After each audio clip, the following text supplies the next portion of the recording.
Well, you could say the weather outside today was a little bit frightful, but as you can see here, Blaine Herzog and Brian Stefaniak were making things a little more delightful for us outside. They were in Penn Square in Lancaster today, stringing the lights.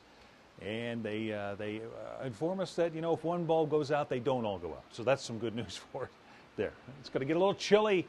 And we got a little wind on the way for the day tomorrow, but then we're going to turn it right back around again, at least as we go into next week. Here's a cold front coming through the area. The showers are starting to exit the Susquehanna Valley now, painfully slow, some might say, but eastern Lancaster County, Berks County, Chester County still with showers. Everybody else has dried out, not necessarily clearing out, but drying out. But the breeze is going to be a factor for us tonight and particularly tomorrow. Mostly single digits around the area now. Carlisle's at 10 and Lewistown at 12 miles an hour, but those winds will be picking up, and tomorrow we'll be talking more like 15 to 25 miles an hour with high gusts over 35 perhaps at times. 44 in the capital, the same in Lancaster, Lebanon, and Reading now. York's at 43, so is Sealands Grove. 45 in Carlisle, 44 in Chambersburg, and in Lewistown. So mostly cloudy skies staying with us this evening. The showers are pretty much moving out. 40 to 45, it'll be breezy. Overnight tonight, the breeze picks up a little bit more, 30 to 36.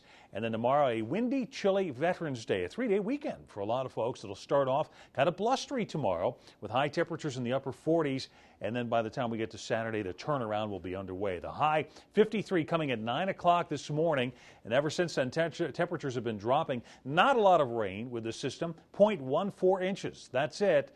But that's still likely enough to push us up over the 66-inch total for the year, which is in itself incredible. 44 degrees right now. Winds already from the northwest are at 9 miles an hour. And you can see what has to come over the area tonight and tomorrow. See the swirl back here behind the cold front. This disturbance, an area of low pressure, in essence a trough in the atmosphere, is going to swing over. And it does so, it'll kick off lake effect snows in western PA. We get gusty winds and some clouds out of that. But then that moves on through tomorrow night. It should be a pretty good evening, actually, for football. And then as we go into Saturday, high pressure to the south will start to pump in some milder air. We'll get some clouds out of that for the second half of the weekend, but the temperatures are going to be turning around. And so instead of running below average, like we will tomorrow, high temperatures in the mid and upper 40s, we'll see those numbers climb back to the mid and upper 50s on Saturday and about 60 for Sunday. Monday and Tuesday follow suit, and then we start to drop back to the 50s as we head into Wednesday and Thursday. Keep an eye on those showers for Tuesday. That timing may be a little bit late. We'll get you updated on that as we get a little closer. They could be in here on Monday, I think, at this point. Will do. Okay. Thank you, Doug.